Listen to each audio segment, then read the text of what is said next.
The Chargers followed up their stellar Week 1 performance with another impressive effort on Monday night. Justin Herbert threw for 2 touchdowns, and the defense picked off Geno Smith 3 times. LA won the game 20-9 to go 2-0 on the season.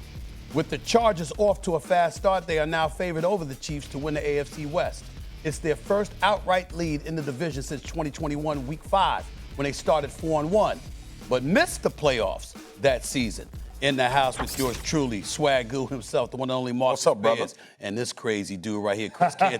Still, yeah, man, he been going for hours. Terrorizing people from 6 in the morning on. This is what you're supposed to be doing. What's up? Just so you know, Swagoo, I got plenty more. Okay. I got plenty more. It's in you. I've been going since 4 o'clock. I got plenty more. I told him when he sat down, Stephen A., I said, no petrol, no go. I'm full of petrol. It's time, I got you. It's time. Swag, let's start off the show. Let's get right to you. Will the Chargers win the AFC West? No, historically, I'm using my reference as far as the Chargers go. A really good football team. I think they're a top 5 team in the league based on the over 2 weeks work that they've done. I'm not discounting the Chiefs yet. I know everybody is down on them. They 0-2. I know it's a 12% probability that you get into the playoffs if you start the season 0-2. But them teams ain't have Patrick Mahomes and Andy Reid and the history that this team has been going through. And by the way, these were 1-score wins by the Philadelphia Eagles and the Chargers, who we think are 2 of the better teams, with a bunch of your requisite weapons missing for the Kansas City Chiefs from an offensive standpoint. I expect them to get it going. Now, I understand having a 2-0 division lead is a big deal early in the season, but there's still time to come back. It's still time to make a play if you Kansas City. Don't forget about Denver. Don't forget about the division in general as far as them being outright winners after 2 weeks in the season. In the past, when I've been hosting the show, the same rules apply. Speak when spoken to. Don't be too long-winded. Address me as Stephen A. or Mr. Smith. Don't make any cringe-worthy faces, CC and Swagoo. You understand? And make sure you understand who the boss is today. So all comers recognize the law. Yeah. The law is being laid down. Go ahead, CC. You may speak. I'm timing you. Well, I appreciate you letting everybody know the rules and regulations when Stephen A. is hosting. I'm going to say this, Spears. I feel like the LA Chargers can run away and hide with this division. Okay. Just based on how the schedule lays out for them, man. Having those 2 division wins in the bank is huge. One of those being on the road last night against the Raiders. And then, of course, having the opportunity for the Denver Broncos rolling into your building this weekend, Week 3, I think it's huge for them. If they get out to a 3-0 start, the Chiefs and everybody else in the AFC West will be hard-pressed to be able to catch them. And here's the thing. I'm bullish on the LA Chargers because of what I'm seeing from Justin Herbert. Okay.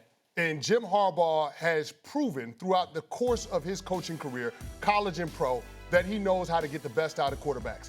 He knows how to get them to realize their full potential while raising the floor from what we're going to see from them. Okay. And that's why I think Justin Herbert is capable of having a Josh Allen-esque renaissance. We saw Josh Allen the first few years of his careers having some issues with the turnover-worthy plays. There was a roller coaster. You got a lot of good, but you got a lot of bad. Last year, he was able to stabilize that, ends up resulting in an MVP caliber season. I feel like Justin Herbert, through the first 2 games, is on his way to being able to put together that type of campaign. Maybe not an MVP, because he's not going to have the gaudy statistics. That's not how Jim Harbaugh plays. But in terms of the team success, it feels like Justin Herbert can get this team there with his ability to play make. Here's where I'm going to challenge you, CC. First of all, it's inconsistent because, first of all, you're kind. You're usually not kind because you're waking up 6 o'clock in the morning. You're on the air at 6 o'clock. They got him waking up at 4 o'clock. He got attitude when he come on air. So, first of all, this is inconsistent because you're being quite kind to Justin Herbert, who for the first 5 years of his career started off with a 41-38 record and didn't make and hasn't won a playoff games. That's not Josh Allen. So I don't think we should be bringing up Josh Allen comparisons, even though I understand your point about the turnovers. We shouldn't be bringing up Josh Allen comparisons because the level of production is significantly more than we've gotten from Justin Herbert. Number 2, when are we going to take into account the level of competition that they have faced? We just pointed out the injuries on the Kansas City Chiefs. Rashee Rice, Xavier Worthy, Travis Kelce, Hollywood Brown, they haven't played on the field together since they've arrived in Kansas City. You know what? You got a couple of receivers out right now. They've been bereft with injuries. You're looking at that. That's Kansas City's dilemma. In the Raiders, Geno Smith, what is this here? 0 for 12 on passes of over 10 yards. They suffocated him. He threw 3 interceptions, sacked by 3 different dudes, intercepted by 3 different dudes. All of this stuff going on with Geno Smith. So maybe the Raiders just ain't what we thought they would be. Is it possible that we're bloviating a little bit about the Los Angeles Chargers and not taking into consideration the level of competition they've gone against. That's why I reference history. We've seen them get off the fast starts. We've seen them have success. Now, I agree with you, CC, when it comes to Harbaugh and this coaching staff, and I think Greg Roman is doing a tremendous job as an offensive coordinator. Week 1, he was really the most impressive offensive coordinator in the league against Kansas City. Yep. But I will not dismiss Kansas City, bro. I just cannot do it. This team has too much history stored and cachet for me in week 2 to say that a team in their division is going to run away with it. That's a strong statement when you know that Patrick Mahomes and Andy Reid and what this franchise has done for so many years. I don't think that's gone. I hear everybody talking about the aura, and they don't have the stinger. They still a really good football team that doesn't have everybody at their disposal right now. I'm not ready now to go that far to say that Kansas City won't have something to say about what happens in the AFC games West. left. There's 15 games left with Patrick Mahomes in them. Well, hold on. I'm not saying that the Kansas City Chiefs can't get into the playoffs. What I'm saying is it's going to be hard for the Kansas City Chiefs to win the division when the Chargers, through week 3, got 3 division wins in the bank. We don't know if they're going to be 3-0 I yet. understand that. I'm just saying there's an opportunity for them to take the division, run away, and hide. I got you. That's what I'm saying. There's the opportunity out there for them. Yep. The Kansas City Chiefs don't have that opportunity because they lost the first 2 games of their season. Okay? They don't have that. 0-1 in their division. Exactly. Well, 0-1 in their division. In their division, they're just 0-1. 0-1 in their division. I got you. I hear what you're saying. All right. But the thing that makes me bullish on the Chargers, and trust me, I'm always the one that wants to be last to the party when betting on the Chargers to do anything of consequence. Really? Yes, Okay. absolutely. Okay. Absolutely. Okay. That organization can't help but get in its own way. They get in their way. Historically. They got Jim Harbaugh. I don't think that's his own way now. I felt that way with Brandon Staley. I don't think that's the case with Jim Harbaugh now. No, it hasn't been. But think about it. Look how long it took for them to get to Jim Harbaugh when you're talking about Justin Herbert's career. Too damn long. They burned Justin Herbert's rookie contract trying to get to Jim Harbaugh. With Anthony Lynn, no disrespect, over his skis as a head coach. With Brandon Staley, no disrespect, over his skis as a head coach. It took them years to get to this point. But now what I'm seeing from Justin Herbert, he's been great when it comes to situational football. Great on 3rd down. Great against the blitz. Great at end of half. Great at end of game. But last year, the man threw 3 interceptions over 17 games and 4 in 1 playoff game. Exactly, You know what I'm saying? Stephen A. I'm with you on that. But this is a different Justin Herbert that we're getting. In part because it's his 2nd year with Jim Harbaugh, but also in part because they got Keenan Allen back. If we're gonna say a different Justin Herbert, which I think Justin Herbert is uber talented, very good quarterback. Can we start to nitpick like we do all the elite ones? Absolutely. Because Pratt dropped one in his hands last night. Oh, no doubt. All right, he got away with one. He got away with one. But that is what I'm saying is this, man. In this league now, especially because the competition level is pretty even. If you look at divisions, it's 1 or 2 teams always that's right here with each other. Right? And that hasn't been the case. That hasn't been the case. So what you're saying is Kansas City has done this. I think the Chargers has just done this with Kansas City. I don't think it's a difference in these teams when it comes to. And we're not going to know that. We're not going to know that unless Kansas City has its personnel back. Time out though. Time out though. What does Kansas City do well on the offensive side of the ball? Nothing right now, Chris, but they don't have everybody. You know how much that matters. I'm very shocked. You take Tuck and OC and all the people away from your defense. Y'all not the same. I'm very shocked. Which one of those players that the Kansas City Chiefs don't have is Tuck or OC? Rishi Rice is an absolute game changer for the Gentlemen, oh, yeah. The host I forgot. is trying to speak, okay? What I was going to say is I'm very surprised at how insensitive you are to injuries being a part of the equation. You are a former champion, for crying out loud, in the NFL. How are you of the mindset, you know what, I don't want to hear about the injuries. Are you going to dismiss that they don't have all their personnel? Stephen A. The Kansas City Chiefs. Injuries are a part of it. The Chargers don't have all their personnel. They paid their left tackle, and they ain't had him a game this season. Ain't gonna have him. Well, when you've been losing for years, you ain't gonna get that benefit of the doubt. When you've been in 5 of the last 6 Super Bowls, it's a little bit different. Another first rounder stepped in. Well, a first down to move from the right tackle to the left tackle, and they had to elevate the swing tackle. We've seen a revolving door. So I'm not going to let y'all use injuries as an excuse as to why the Kansas City Chiefs can't figure it out. Excuse me. Actually, I can't use any excuse I want when I'm sitting in the host chair. Oh, boy, here we go. Forgot about that. Here we go. It's okay. I understand. You understand? Here we go.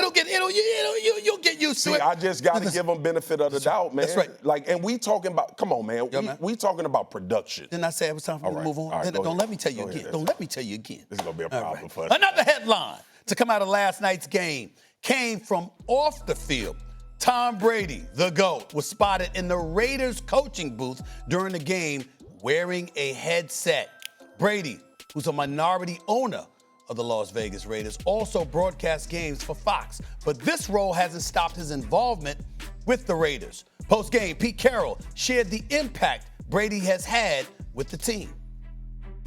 We have conversations. I talk to Tom. Chip talks to Tom regularly. I mean, we have a tremendous asset. And so, and we all get along well and we respect each other. And so we just talk, about life and football and whatever it comes. And he has great insight. So we're lucky to have him as an owner. Brady, do you have a problem with the 7-time champion, Tom Brady, sitting in the coaching booth?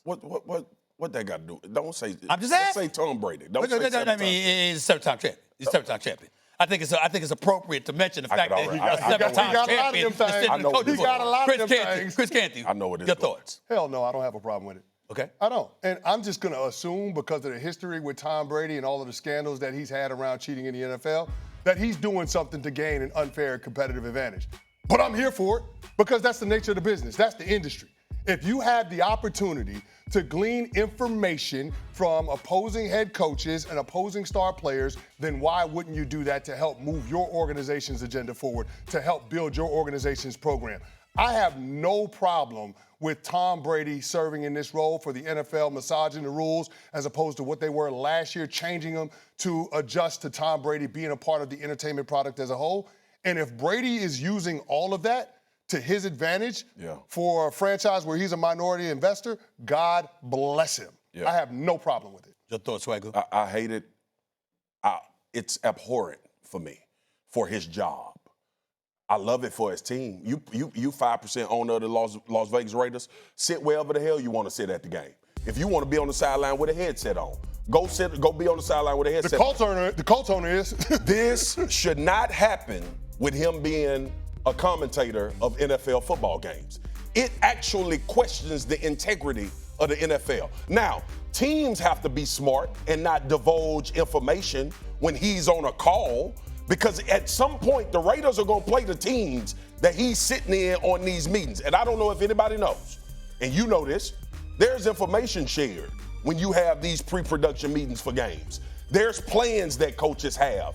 There's guys that they tell you to be on the lookout for how we'll use them. So I hate it from that standpoint, which is why the league tried to implement things prior to this becoming an issue with Tom Brady being part owner of the Las Vegas Raiders. Stephen A., so Jerry Jones go sit in on a Giants meeting because he about to call a game. Y'all good with it?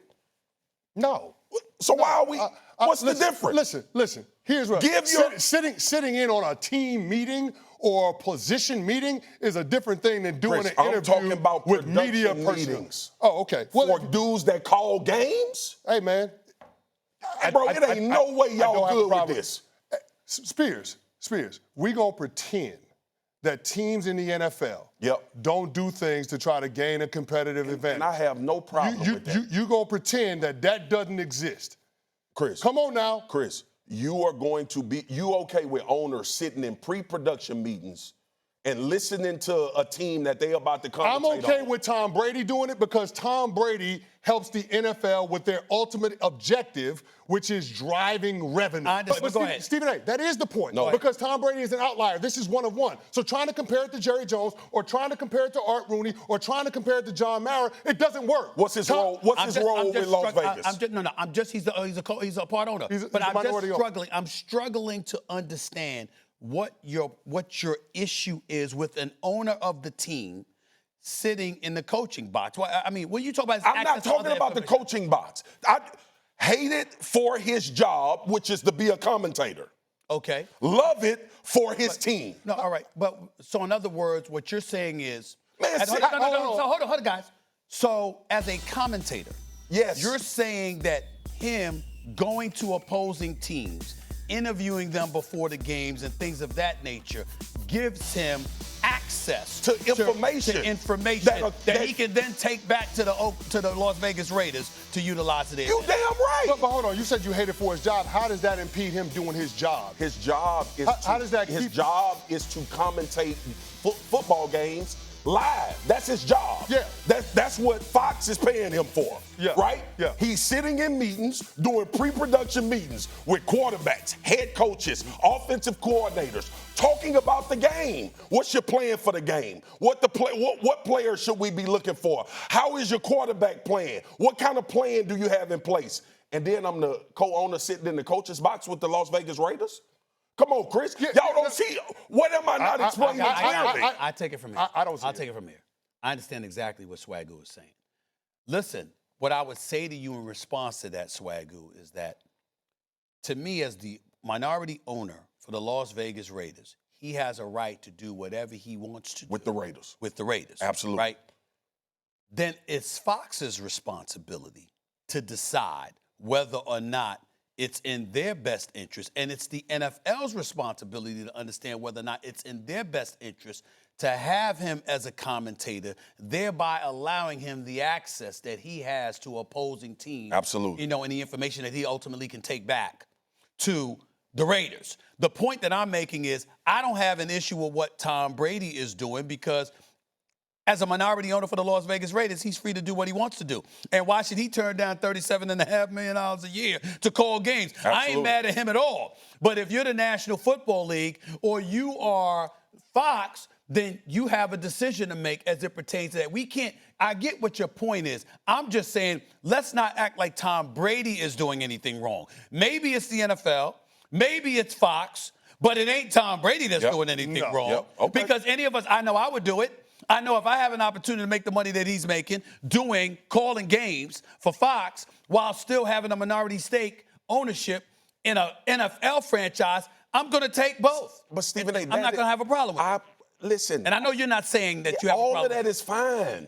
All of that is fine. Tom Brady is doing what he's being allowed to do when it comes from the NFL and Fox. Yeah. He's taking advantage of what his opportunity has been, which he's rightfully earned. I understand both of y'all saying played, all-time champion, greatest of all time. All of that's fine. But if I'm Kansas City, the Denver Broncos, and the Los Angeles Chargers, do I want Tom Brady sitting in my pre-production meeting? No. That's my point.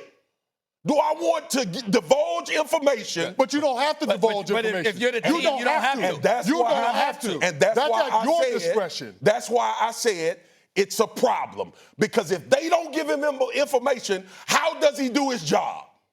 Because he's got the highest football acumen of any player that's ever played the game. Troy Aikman and Joe Buck are two of the best to ever do this on TV. Right. Troy walks into meetings, and teams are willing to tell him whatever he asks the question of. Right. There will be apprehension. That's my point. Yeah, but you're acting like the pre-production meeting is the only way that they do their job. These dudes study tons of film before they call games. Right. Here's my point. I don't think you're wrong with what you're saying. But he's not wrong either. They don't have to give the information. And bring up Joe Buck and Troy Aikman, the A-team. A-team, right? The A-team. I'm here to tell you something right now. I've never gotten, now I understand Joe Buck, play-by-play. I get that part. I don't think a color commentator who knows the game needs a team to be cooperative with the information in order to do their job. They are watching the sport. They've seen them perform. They can project what they anticipate should and could happen, and they are able to dissect accordingly. I don't think that, listen, when you see color commentators on the air, no matter what the sport is, talking about stuff, they're usually talking about what they see and what they anticipate seeing. Now, it helps to get that additional information, but it's not required. You do, look at the job that you do. You call games, you're on Monday Night Countdown. 100%. You're on Get Up and First Take. You go on the air. You don't have to talk to a team and the players in order to do your job. Nope. You absolutely don't. But there's parts of the job when you own a game. Okay. That you get information that's a little bit different. It's better for you to have it. It's better for you to have it, but Stephen, you can do your job without it, is all I'm saying. And that is absolutely true.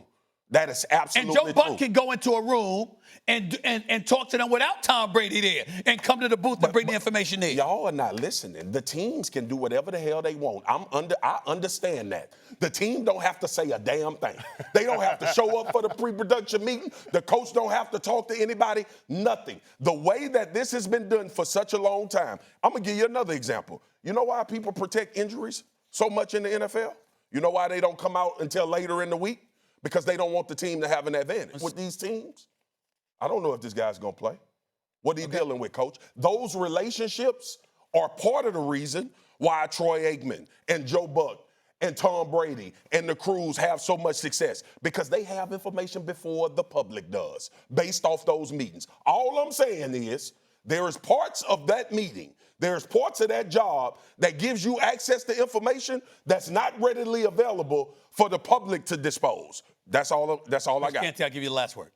Well, Tom Brady is the biggest figure in the National Football League in terms of a former player. And the league wants to have him as a part of the broadcast, which is why they're doing this, which is why they massaged the rules from last year to this year. Yep. So it wouldn't have as much controversy surrounding it. The teams want him to be a part of this. Now, I don't know if they're divulging information in these pre-production meetings. I don't know if they're doing that. But the teams have told us they want him a part of it, which is why the league changed the rules. It's why the league changed the rules. Maybe the mistake that Tom Brady made was sitting in the booth with the headphones on. Maybe because we're not talking about it. We don't have this if we didn't conversation. see that. We're not having this conversation. I want Tom Brady a part of the NFL.